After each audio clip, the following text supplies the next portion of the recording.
रात के 2 बजे आप बिस्तर पर लेट के रील स्क्रॉल कर रहे हैं। आपकी आंखें थकी हुई है, शरीर सोना चाहता है, लेकिन आपका दिमाग स्क्रॉल पे स्क्रॉल किए जा रहा है।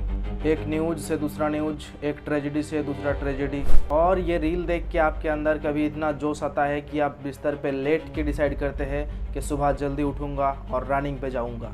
अगले ही कुछ टाइम बाद आप कोई ऐसा रील देख लेते हैं जिसके कारण आप दुखी हो जाते हो, आपका दिल भारी हो जाता है। थोड़ी देर में किसी एक अलग रील देख के आप ज़ोर ज़ोर से हंसने लगते हो। इतने सारे इमोशन चेंज होने के बाद भी आप खुद को रोक नहीं पाते हो, स्क्रॉल करते जाते हो, और इसी कंडीशन को डूम स्क्रॉलिंग कहा जाता है। और ये डूम स्क्रॉलिंग करना कोई कमजोरी नहीं है, ये एक न्यूरोलॉजिकल जाल है। और आज की इस वीडियो में हम जानेंगे ये डूम स्क्रॉलिंग क्या है, और ये जो वर्ड है डूम, इसका जन्म कहाँ से हुआ, और हमारे ब्रेन इस डूम स्क्रॉलिंग के जाल में बार बार क्यों फंस जाता है, और बार बार डूम स्क्रॉलिंग में फंसने के पीछे कौन सा कंपनी काम कर रहे हैं और उनका मोटिव क्या है, और आखिर में हम जानेंगे इस जाल से निकलने का रास्ता क्या है। तो चलिए वीडियो को शुरू करते हैं, और सबसे पहले जानते हैं ये जो शब्द है डूम, इसका जन्म कहाँ से हुआ। ये शब्द पहली बार इस्तेमाल हुआ 2018 में, और इसका सबसे ज़्यादा इस्तेमाल हुआ 2020 में, जब पूरी दुनिया कोविड-19 के चपेट में थी। लोग घरों में बंद थे और बाहर की दुनिया अनिश्चित काल के लिए बंद था, और यही अनिश्चित समय ने जन्म दिया एक नया आदत की। लोग घंटों तक अपना फ़ोन पर महामारी की खबरें देखते थे। Death count, infection rate, lockdown की खबरें बार बार लगातार लोग देखते थे, और यहीं से लोगों का एवरेज स्क्रीन टाइम 2-2.5 घंटे से बढ़कर 8 घंटा हो गया, और यहीं से लोगों का आदत बन गया स्क्रीन देखने का। चलिए देखते हैं ऑक्सफोर्ड डिक्शनरी में ये शब्द डूम को कैसे डिस्क्राइब किया गया है। ऑक्सफोर्ड डिक्शनरी कहते हैं नेगेटिव न्यूज़ का बार बार स्क्रॉलिंग करना, भले ही ये न्यूज़ दुखद हो या फिर निराशाजनक हो। ध्यान दीजिए, ये शब्द है डूम, यानी विनाश या प्रलय, और ये कोई साधारण स्क्रॉलिंग नहीं है, ये विनाश की तलाश में की गई स्क्रॉलिंग है। मैं ये क्यों कह रहा हूँ, वीडियो के अंत तक आपको पता चल जाएगा। लेकिन दोस्तों, यहाँ एक सवाल, ये डूम स्क्रॉलिंग करने का आदत हमारे अंदर पहले से ही थी या फिर कोविड-19 के बाद आया? इस सिंपल सा क्वेश्चन का आंसर आपको बहुत अच्छे से पता है कि स्क्रॉलिंग का आदत हमारा कोविड-19 के बाद बढ़ा है, लेकिन इसका रिश्ता जुड़ा हुआ है हमारे पूर्वजों के साथ। जब हमारे पूर्वज जंगल में रहते थे, तब से हमारा ब्रेन एक स्पेसिफिक टर्म पे काम करता आया है, जिसे बोलते हैं नेगेटिव बायस। और ये नेगेटिव बायस कैसे काम करता है, मैं आपको बहुत सिंपल तरीके से समझाने का कोशिश करता हूँ। हमारे पूर्वज जब जंगल में कॉलोनी बना के रहने लगे, तब वो एक दूसरे से इन्फ्लुएंस होने लगे और एक दूसरे को इन्फ्लुएंस करने लगे, और तब से नॉलेज शेयरिंग का इम्पोर्टेंट बढ़ने लगा। सपोज किसी ने एक फल खा लिया, जिसे खा के वो बीमार होकर कॉलोनी में आए, तो हो सकता है वो बीमारी सब में फैल जाए। तो हुआ क्या, हम ट्रेन होने लगे नॉलेज को शेयर करने के लिए। अगर किसी एक को पता है कि किसी फल खाने से बीमार होगा, तो सबको बता दो कि वो फल ना खाए, ताकि कोई बीमार ही ना पड़े। अगर किसी के पास ये इन्फॉर्मेशन नहीं है, तो उसे डेंजर है, वो उस कॉलोनी में रहने के लायक नहीं है, और उसे कॉलोनी से निकाल दिया जाता था। और इन्फॉर्मेशन ना होने का डर रियल है। FOMO is real.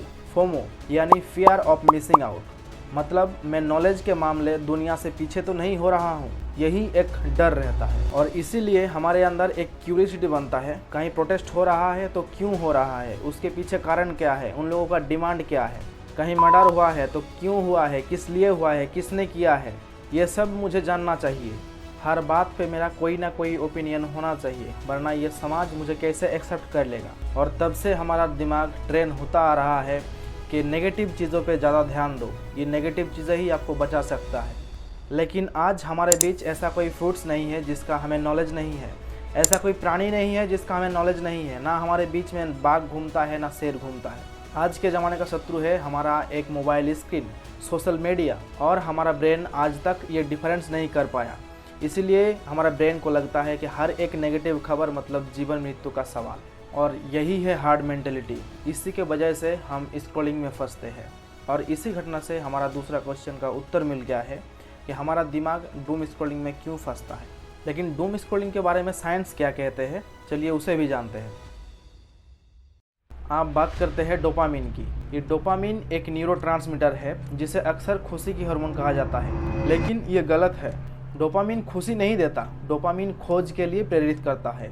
जब आप स्क्रॉल करते हैं और कोई न्यू इन्फॉर्मेशन मिलती है, चाहे वो छोटा ही क्यों ना हो, आपका दिमाग तभी डोपामिन छोड़ता है और बोलता है कुछ नया मिला और खोजो। और यही कारण है किसी रील से छोटा सा इन्फॉर्मेशन मिलने के बाद आप अगले रील देखते हैं किसी और इन्फॉर्मेशन के तलाश में। लेकिन कहानी यही ख़त्म नहीं होता। जब आप लगातार रील देखते रहते हो, आपके शरीर में कॉर्टिसोल हार्मोन बढ़ जाता है, जिसे अक्सर तनाव हार्मोन कहा जाता है। ये वही हार्मोन है जो प्राचीन काल में आपको शिकार से बचाने के लिए तैयार रखता था। कॉर्टिसोल हार्मोन बढ़ने से दिमाग कहता है फाइट और फ्लाइट, मतलब लड़ो या भागो। लेकिन आज आप ना लड़ सकते हैं ना भाग सकते हैं, आप बस स्क्रीन के सामने बैठे रह सकते हैं।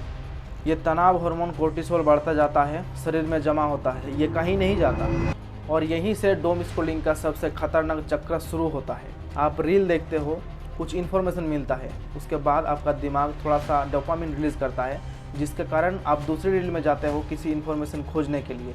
और यही रील लगातार देखते देखते आपके शरीर में कॉर्टिसोल बढ़ जाता है, जिसके कारण आपको तनाव होने लगता है, आपको चिंता होता है और फिर आप रील देखते हो उस तनाव को भगाने के लिए। मतलब आप एक चक्र में फंस गए हो जिसका कोई एंडिंग नहीं है। रिसेंट स्टडी में ये कहा गया है कि जो लोग ज़्यादा डूम स्क्रॉलिंग करते हैं उनके अंदर चिंता और अवसाद के लक्षण अधिक पाया गया है। ये डूम स्क्रॉलिंग के कारण में ही आपका स्लीप क्वालिटी ड्रॉप हो रहा है और लगातार नेगेटिव चीज़ों के बीच में रहने से आपका थकान बढ़ जाता है। लेकिन सवाल ये है, ये चक्र शुरू किसने किया और क्यों किया? चलिए जानते हैं इस कड़वा सच को। ये डूम स्क्रॉलिंग कोई दुर्घटना नहीं है, ये डिज़ाइन किया गया है। आज के ज़माने में सबसे ज़्यादा धनी वो है जो अटेंशन खींच सकता है, मतलब अटेंशन इक्वल टू मनी। ये सोशल मीडिया कंपनियों का बिजनेस मॉडल बहुत ही सरल है। आप सोशल मीडिया पे जितना ज़्यादा ध्यान देंगे उनका उतना ज़्यादा फ़ायदा। जितनी देर आप स्क्रीन पर रहते हैं उतना ज़्यादा एडवर्टाइज आपको दिखाया जाता है और उतना ज़्यादा पैसा वो कमाते हैं। और उन्होंने ये पाया कि पॉजिटिव चीज़ों के मामले में नेगेटिव चीज़ें लोग ज़्यादा देखते हैं। इसे जानबूझ के डिज़ाइन किया गया ताकि आपको रोकने का कोई संकेत ना मिले। इस स्क्रॉलिंग का कोई अंत नहीं है, किसी सेकंड पेज का ऑप्शन नहीं है। आप एक ही पेज पे बार बार स्क्रॉल करते जाइए, आपको नया नया कंटेंट मिलता जाएगा और बस अब चल पड़ते हैं अनंत खोज में। आज का एल्गोरिदम एआई द्वारा चलाया जाता है और इनका बस एक ही टारगेट है, आपको एंगेज रखना। और इन्होंने सीखा है कि जो चीज़ें आपके अंदर डर, गुस्सा या फिर चिंता पैदा करता है वही चीज़ें ज़्यादा शेयर होता है अब शांतिपूर्ण चीज़ों के मुकाबले। तो एल्गोरिदम आपको वही चीज़ दिखाता है जो आपको परेशान करे, क्योंकि परेशान मन बार बार स्क्रॉल करता रहता है। अगर इस डूम स्क्रॉल को बहुत गहराई से देखा जाए तो ये कोई टेक्निकी लत नहीं है, ये मानव अस्तित्व के एक गहरे संकट का प्रतिबिंब है। हम एक ऐसी दुनिया में रहते हैं जहां युद्ध होता है, हम उसे रोक नहीं सकते। जहां प्राकृतिक आपदाएं आती है, हम उन्हें टल नहीं सकते। जहां अन्याय होता है, हम अक्सर खुद को असहाय महसूस करते हैं। तो हम क्या करते हैं? हम जानकारी इकट्ठा करते हैं एक भ्रामक विश्वास के साथ। अगर मुझे सब कुछ पता होगा तो शायद मैं सब कुछ कंट्रोल कर सकता हूँ, लेकिन ये भ्रम है। अधिक जानकारी अधिक नियंत्रण नहीं होता है, ये केवल अधिक चिंता देता है। बौद्ध दर्शन कहता है दुख का मूल कारण है वर्तमान से भागना। और जब हम लोग स्क्रॉल करते हैं, ना अतीत में होते हैं ना भविष्य में, और ना ही हम वर्तमान में होते हैं। हम ऐसे नदी में बह जाते हैं जिसका कोई अंत नहीं है। हम रील देख के इन्फॉर्मेशन इकट्ठा नहीं करते हैं, हम खुद को सच से दूर रखते हैं। अगर आपने वीडियो यहाँ तक देख लिया है तो वीडियो को लाइक कर दीजिएगा।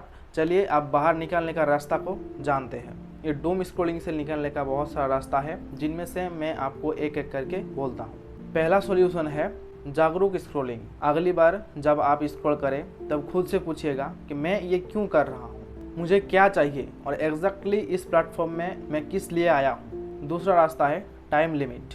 ये सोशल मीडिया के लिए आप एक पार्टिकुलर टाइम सेट कर सकते हैं, 20 मिनट, दिन में 2 बार, इससे ज़्यादा नहीं। और ये तीसरा सॉल्यूशन जो मुझे लगता है सबसे ज़्यादा इफ़ेक्टिव है, जिसे कहते हैं डिजिटल सनसेट। मतलब सोने से 1 घंटा पहले खुद को स्क्रीन से दूर रखिए, आपका ब्रेन को शांत होने के लिए टाइम दीजिए। और इसका चौथा सॉल्यूशन होगा आपको प्रेजेंट में वापस आना होगा। हर दिन कुछ मिनट बिना फ़ोन के, बिना स्क्रीन के रहना होगा। दिन में 5 मिनट मेडिटेशन में बैठ के अपने सांस को महसूस करना होगा। ये मेडिटेशन खुद के साथ शांति स्थापना करता है। अपने आसपास के दुनिया को, वास्तविक दुनिया को देखो। तो दोस्तों, यही था आज का हमारा वीडियो। अगर अच्छा लगा है तो सब्सक्राइब करके जाइएगा और ये वीडियो आप किसी दूसरे को शेयर कर सकते हैं जो इस डूम स्क्रॉलिंग में फंस गया है या फिर आपको लगता है कि डूम स्क्रॉलिंग में फंस सकता है। आज के लिए वीडियो यहीं ख़त्म करते हैं, मिलते हैं नेक्स्ट टॉपिक में।